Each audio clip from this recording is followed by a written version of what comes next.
మనుషులు పుట్టడం, జీవించడం, మరణించడం అనేవి సహజ ప్రక్రియలే. కానీ మరణించిన ప్రాణం మళ్ళీ పుట్టొచ్చా?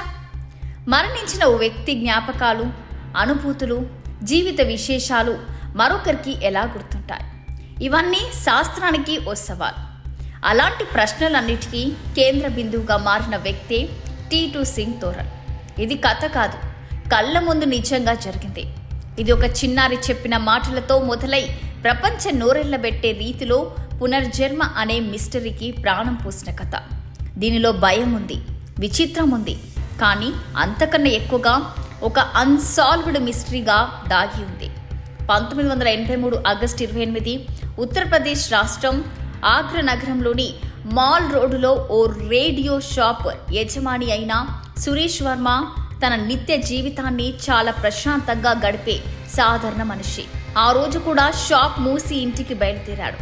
ఇంటి గేటు దగ్గరికి వచ్చాక అతను పదే పదే హారన్ వేశాడు, కానీ ఎవ్వరూ బయటికి రాలేదు. ఆ సమయంలో అకస్మాత్తుగా గుర్తు తెలియని ఇద్దరు వ్యక్తులు తుపాకులతో ముందుకొచ్చారు. అన్ని క్షణాల్లో జరిగిపోయాయి.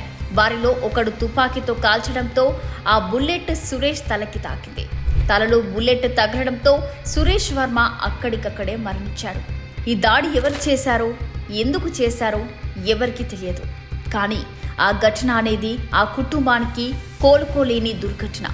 భార్య ఉమా, ఇద్దరు పిల్లలు, కుటుంబ సభ్యులందరికీ జీవితం ఒక్కసారిగా శూన్యంలోకి వెళ్ళిపోయినట్టు అయింది. సురేష్ వర్మ కుటుంబం ఈ అఘాయిత్యానికి మానసికంగా భరించలేకపోయారు.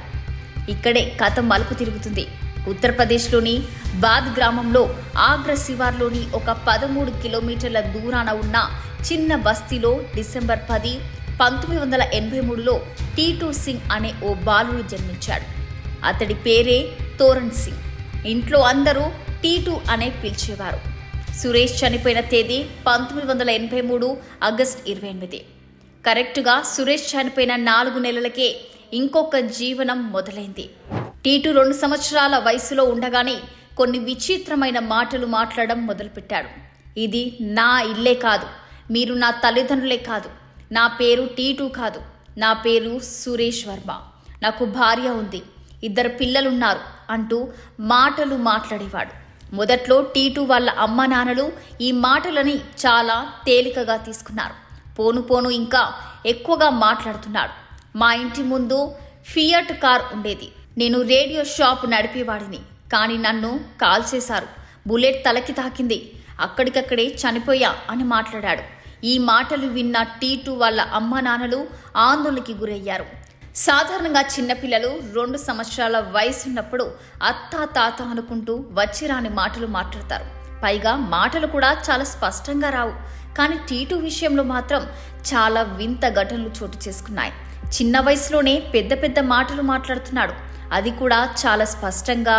అతడి జ్ఞాపక శక్తి, స్పష్టత వివరాలు చూసి టీటూ వల్ల అమ్మా నాన్నలు షాక్కి గురయ్యారు. నెలలు గడిచే కొద్దీ టీటూ బిహేవియర్ పూర్తిగా మారిపోయింది. ఏంటమ్మా నువ్వు ఎప్పుడు ఈ మూతక చీరలు కడుతూ ఉంటావు? నా భార్య ఉమ దగ్గర మంచి మంచి ఖరీదు చీరలు ఉండేవి అనేవాడు. నా ఇంట్లో బంగారు నాణేలు, పెద్ద కారు ఉండేవి, ఇక్కడ ఏమీ లేదు అంటూ తన తల్లిదండ్రుల పేదరికాన్ని ఎద్దేవా చేసి మాట్లాడడం మొదలుపెట్టారు.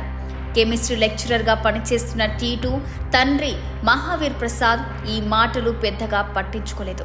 ఎందుకంటే 6 సంతానంలో టీటూ అందరికంటే చిన్నవాడని.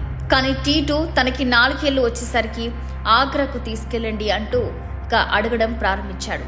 ఓసారి తండ్రి మహావీర్ ప్రసాద్ ఆగ్రాకు పని మీద వెళ్ళగా టీటూ తీవ్రంగా కోపంతో అరవడం, ఏడవడం మొదలుపెట్టాడు. తన నిజమైన కుటుంబాన్ని కలవాలని పట్టుబట్టాడు. ఇదంతా చూసిన టీటూ అన్నయ్య అశోక్ ఒకరోజు టీటూ చెప్పినట్టు ఆగ్రాలో ఓ రేడియో షాప్ ఉందో లేదో తెలుసుకోవడానికి వెళ్ళాడు. మాల్ రోడ్లో ఉన్న సురేష్ రేడియస్ అనే షాప్ని చూసి ఆశ్చర్యపోయాడు. షాప్ యజమాని ఒక వితంతువు. ఆమె పేరు ఉమావర్మ. ఆమె ఎవరు కాదు, మృతుడు సురేష్ వర్మ భార్య. టీటూ చెప్పినట్లుగానే సురేష్ రేడియో హౌస్ బోర్డు ఇప్పటికీ అక్కడే ఉంది. ఉమా చెప్పినట్లుగా సురేష్ వర్మ 1983 ఆగస్టులో కాల్చి చంపబడ్డారనే విషయం అశోక్కి స్పష్టంగా తెలిపింది. అశోక్ తన తమ్ముడి మాటలు చెబితే ఉమా ఆశ్చర్యపోయింది. స్వయంగా టీటును చూడాలనే ఆసక్తితో ఆమె వారి ఇంటికి వచ్చింది. ఇంటి ముందు ఉన్న నీళ్ల చెరువు దగ్గర టీటు నీటితో ఆడుకుంటున్నాడు. అకస్మాత్తుగా అతను ఆమెను చూశాడు. నా పాత కుటుంబం వచ్చింది అని అరవడం ప్రారంభించాడు. అతడి హావభావాలు, మాటలు ఉమాను కంగారు పెట్టాయి. టీటు మామూలు పిల్లలా ప్రవర్తించలేదు. ఆమె వచ్చిన కారు చూసి వెంటనే ఫియాట్ కార్ అమ్మేసి ఇప్పుడు మారుతి వాడుతున్నారా అని అన్నాడు. ఇది విని ఉమా కుటుంబ సభ్యులు షాక్ అయ్యారు. అసలు విషయం ఎవరికీ చెప్పలేదు కదా, మరి ఈ చిన్నోడికి ఎలాగ తెలిసింది అని. ఆమెను దగ్గరగా కూర్చోవాలని అడగడం, తన ఇద్దరి పిల్లల గురించి ప్రశ్నలు వేయడం, ఒక్కసారి పండుగకు వెళ్ళినప్పుడు జిలేబీలు కొనిపెట్టిన సంగతి చెప్పడం, ఇవన్నీ సురేష్ వర్మకు సంబంధించిన వ్యక్తిగత జ్ఞాపకాలు. ఎవ్వరికీ తెలియని డీటెయిల్స్ కూడా. కానీ టీటు ఇవన్నీ గుర్తుపెట్టుకున్నాడు. ఆ తర్వాత టీటును సురేష్ వర్మ ఇంటికి తీసుకెళ్లగా అక్కడున్న ఒక చెట్టును చూపించి, ఇక్కడ బంగారం నాణెలున్నాయి అన్నాడు. నిజంగానే చెట్టును తవ్వితే పాతకాలపు బంగారం నాణెలు బయటపడ్డాయి. సురేష్ వర్మ కొన్ని అక్రమ వ్యాపారాల్లో కూడా పాల్గొన్నట్లు తెలుస్తుంది. కొంత నల్లధనం అతను దాచిపెట్టాడు అనే అనుమానాలున్నాయి. ఈ సంఘటనతో టీటుపై, అతని మాటలపై మరింత నమ్మకం ఏర్పడింది. అంతేకాకుండా టీటు ప్రవర్తన కూడా సురేష్ స్వభావానికి సరిపోతుండేది. ఓసారి టీటు తండ్రితో కలిసి బజార్కు వెళ్ళినప్పుడు కూరగాయలు కొనడానికి అతని తండ్రి డబ్బు ఇవ్వగా టీటు అమ్మకదారిని బెదిరించాడు. డబ్బు తీసుకోకు, నేనిస్తా అని. టీటు ప్రవర్తన, అతని మాటల తీరులో సురేష్ వర్మలాగా ఓ అధికారం, ఓ ఆగ్రహం కనిపించింది. ఆ సమయంలోనే టీటు మరో సంచలన వ్యాఖ్య చేశాడు. తన పూర్వజన్మ మిత్రుడే సురేష్ వ్యాపార భాగస్వామ్యంలో ఒకరే తనను చంపాడని ఆరోపించారు. ఈ విషయాన్ని కోర్టులో వెల్లడించే అవకాశం టీటుకు ఇచ్చారు. 4 ఏళ్ల వయసులోనే టీటు కోర్టులో వాగ్మూలం ఇచ్చారు. తనను ఎలా చంపారు, బుల్లెట్ తలలో ఎక్కడ తగిలిందో వివరంగా వివరించారు. పోస్టుమార్టం రిపోర్ట్ చూసిన న్యాయమూర్తి టీటు చెప్పిన వివరాలు సరిగ్గా సరిపోతున్నాయని గుర్తించారు. అంతేకాకుండా టీటు తలపై ఉన్న బర్త్ మార్క్స్ కూడా సురేష్కు తగిలిన బుల్లెట్ గాయాల స్థానంలో ఉండటం గమనించారు. ఇది చూసిన పరిశోధకులు బర్త్ మార్క్స్ పూర్వజన్మ గాయాలకు సంబంధం ఉంటాయనే కొత్త అభిప్రాయాన్ని వ్యక్తం చేశాయి. ఈ కేసు ఆధారంగా ఆగ్రో కోర్టు ఓ సంచలన తీర్పిచ్చింది. టీటు వాగ్మూలాన్ని పరిగణలోకి తీసుకొని ఒక నిందితుడికి 15 సంవత్సరాల జైలు శిక్ష విధించింది.